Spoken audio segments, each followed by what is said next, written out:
আরে ভাবি, আসসালামু আলাইকুম। ওয়ালাইকুম আসসালাম ভাবি। কেমন আছেন? ভাবি আপনার হাজবেন্ড কই?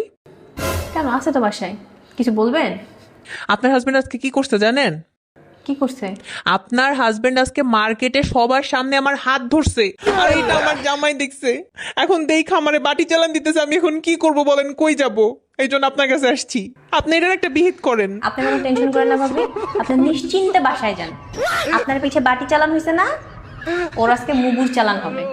আপনি কোনো টেনশনই করেন না, আপনি বাসায় যান, আমি দেখতেছি ব্যাপারটা। এই কই তুমি? এই দেখো তোমার জন্য কি আনছি। তিনটা শাড়ি আনছি আমি। মজার কাহিনী কি জানো? আজকে ভাবির সাথে মার্কেটে দেখা হয়েছে। ভাবির জিজ্ঞেস করলাম, ভাবি আপনি এখানে কেন? ভাবি বলতেছে শাড়ি কিনতে আসছি। তখন আমি মনে মনে ভাবলাম, ভাবি যখন শাড়ি কিনতে আসছে, তোমার জন্য তো শাড়ি কেনা উচিত। তা ভাবি কি শাড়ি কেনে